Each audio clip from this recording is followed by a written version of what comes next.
the more employment and robust your economy, the more you can earn from tax. You cannot tax unemployed people. If I cannot go to your village and tax people who are unemployed, you have 98 million people living under poverty before the COVID situation. Now you're going to have over 100 living under poverty. You're not going to tax them. If you want, it taxes like a bank account. If you want to withdraw more, you put in more.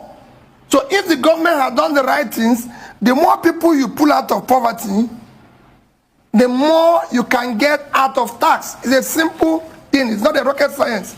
In fact, people have been overtaxed in Nigeria because that's why MSMEs are collapsing, because there's not a lot of them. What you need to do is to create a great environment where there will be so many businesses employing people, support the engine of growth in any economy. MSMEs, the more they can employ people, create jobs, the more you can be able to rake in more tax. Otherwise, you can't get more tax. So I told you I will be comparing Peter Obi and Tinubu in many areas. So today I'll be looking at their ideology when it comes to taxation. Now, you have listened to Peter Obi. You have understood his ideology when it comes to taxation. Peter Obi believes that before you begin to tax a people, you have to empower them. Peter Obi believes that SMEs should be empowered and companies should be empowered. Enabling environment should be created so that the companies will thrive. So he doesn't believe in multiple taxation or heavy taxation on companies. So he believes small companies should be allowed to thrive, and then those small companies, when they do well, they will employ more people. And then when they employ more people, that means we are now pulling more people out of poverty.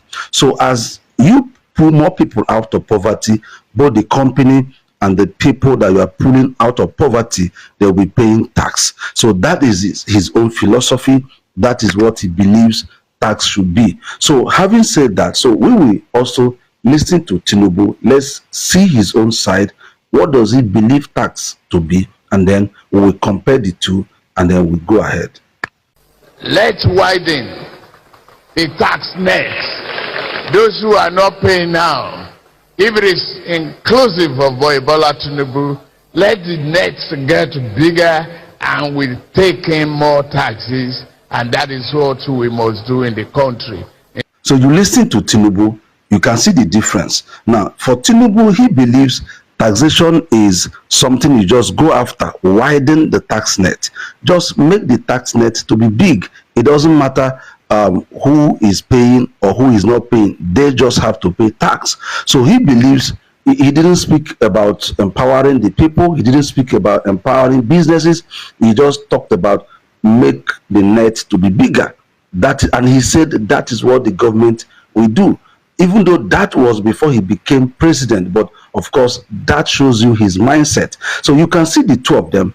Peter Obi believes empower the companies, make the companies to work well, let the companies be better, let them employ more people, and as they're doing that, they are pulling people out of poverty. Both the company and the people will eventually pay tax. Then Tinubu believes whether you are poor, whether you are rich, whether your company is doing well or they're not doing well, you just pay your tax. And this can explain why many companies are leaving Nigeria, because he actually implemented his strategy. We all know how many companies that left Nigeria, and you can see it is as a result of his mindset. He doesn't care about SMEs. He doesn't care about pulling people out of poverty. For him, pulling people out of poverty is sharing rice and gari and beans, and that is what you see them share. So you can see two of them.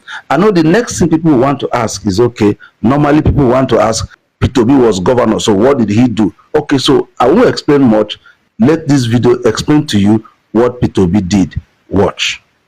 What you are seeing in Anambra State, which is the spring up of many industries, is as a result of a government enabling environment which they provided. The government is industrial friendly. This industrial friendliness is what you see when you look around the Harbour industrial layout with the kind of infrastructure the government has put on ground. This industrial friendliness is also seen in government policy in tackling what we call multiple taxation. So now that you have listened to him, let me also tell you another thing that happened. Now, when Peter Obi empowered those companies began to do well and began to employ more people. Of course, they began to pull more people out of poverty. Let me show you the result. Now, the National Coordinator of National Poverty Eradication Program, they rated Anambra State as a state with the lowest poverty rate in Nigeria. The leader of that organization, as at that time, was Magnus Akol. So you can see what happened. So not only did Peter Obi believe in that, he implemented that in Anambra State, and the result showed there was massive influx of companies to Anambra State. So as those companies entered Anambra began to employ more people. Those companies began to employ more people. So as they employed more people, they began to pull people out of poverty. Of course, those companies and even those individuals pay tax. And guess the result? The result speaks, and you can see, you can read them up. So, and that is why we encourage people to stand by Peter Obi. Let's see what we can do. Let's see how we can work very hard to see that we can enthrone him to be our president, so that he can bring this type of leadership, this type of governance to Nigeria, so that Nigeria can become a great nation again. That is why we keep saying, so that we can see a new Nigeria that we are looking for. And please, if you are finding any value from this video, kindly subscribe, share, and comment.